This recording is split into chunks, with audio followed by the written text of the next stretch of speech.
Hello, आज आपण बनवूयात कोबीची भाजी. त्यासाठी मी घेतलेला आहे टोमॅटो, कोथिंबीर, मिरची, कढीपत्ता आणि छोटे छोटे बटाट पण कापून घेतलेला आहे. त्यानंतर मी तेल गरम करत ठेवलेलं आहे आणि तेल गरम करून झाल्यावर राई आणि जिरं त्या गरम तेलामध्ये टाकलेलं आहे. आणि हे मी करत नाही आहे, हे एक साईडला परी उभी राहिलेली आहे आणि परी करत आहे. परी सारखी मध्ये येऊन बोलत होती की दीदी मी करते, दीदी मी करते.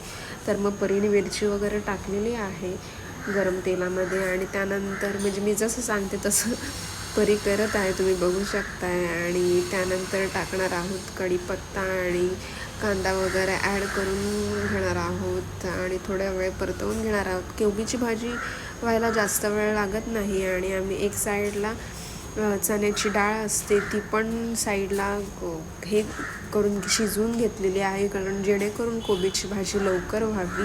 एक साईडला मी कुकर लावलेला आणि त्यामध्ये चण्याची डाळ पण शिजवून घेतलेली आहे आणि आता कांदा वगैरे परतवून घेतो आहे.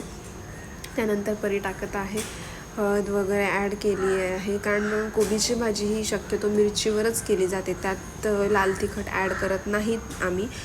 आणि त्यानंतर हे सर्व परतून घेतो आहे आणि परतून झाल्यानंतर परी बोलली दीदी मी पुन्हा कोबीची भाजी पण मीच टाकणार, दीदी मीच करणार. सो मग नंतर पुन्हा परीने कोबीची भाजी ॲड केलेली आहे आणि त्यानंतर ती पुन्हा परतवून घेतलेली आहे. आणि ते परतून झाल्यानंतर कोबीची भाजी परतून झाल्यानंतर बटाट वगैरे ॲड करून घ्यायचा आहे आणि थोडा वेळ हे सर्व पाण्यावर शिजत ठेवायचं आहे. म्हणजे पाण्यावर वाफ देऊन शिजत ठेवला तर ते लवकर शिजतं.